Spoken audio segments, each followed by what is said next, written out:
Hello everyone. Today, as usual, we'll be talking about Bitcoin. It's our main financial instrument. It has enough volatility, but at the same time, in some ways, it's much more predictable than some altcoins. But I'll have to break with tradition for the next 3 days until the end of the week. I plan to record some reviews, analytical ones on oil, gold, and the S&P 500 index, which, by the way, is hitting new all-time highs almost every day, along with the Nasdaq index. It's updating historical highs, but that's not a reason to open a short position. Yes, in my previous reviews, I mentioned that the stock market is extremely overheated and nothing has changed. Except for one thing, we don't see a single bearish engulfing pattern on the weekly, let alone the monthly time frame. Until that happens, I would recommend refraining from any short positions and any attempts to short, at least as far as the S&P 500 index is concerned. But we'll talk about that in future reviews. For now, let's talk about Bitcoin. Let's take a look at the chart. Before we begin, I want to remind you that I do my analysis and trading on the Quanfury platform. Here, I don't pay any commissions, and I can trade thousands of financial instruments, from cryptocurrencies to the stock market, ETFs, commodities, Forex, and much more. Daily Bitcoin candles. There's quite an interesting picture here. On one hand, we've reached the 200-day moving average. It's the orange line, and quite naturally, we've bounced down from it. On the other hand, notice that we've stopped at a fairly local level, support at $78,740. And there's a small chance that if this level holds, we might suddenly remember what's happening in the US stock market. But right here and now, we see 3 consecutive bearish candles, and these candles have formed a bearish pattern. An engulfing pattern, which indicates that on the daily Bitcoin candles, the structure is currently bearish, favoring short positions. And technically, we could move into the area of this green level right here. Let me remind you, it originates from April 2025. That was the lowest close, the trend reversal point. And why shouldn't we test it? Once again, from above, this level is $76,470.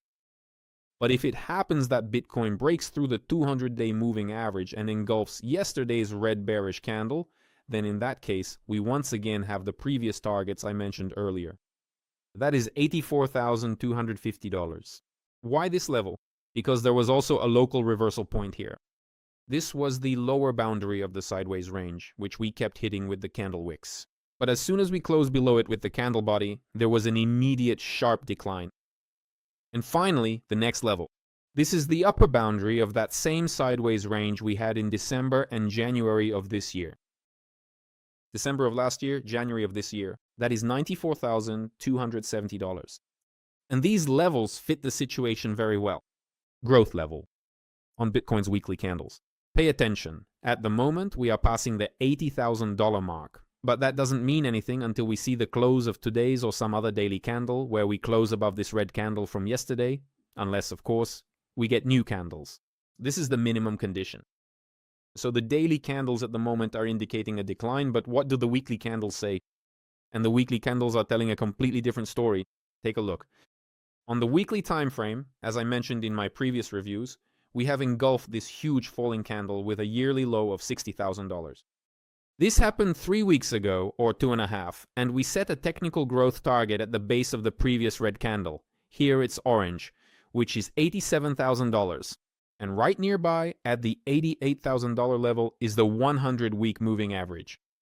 And considering the fact that it was broken through and hasn't been retested.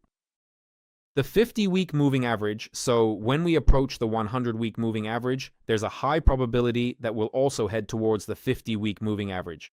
That's $94,000, which we identified as the upper potential target on the daily time frame if the conditions I mentioned a bit earlier are met.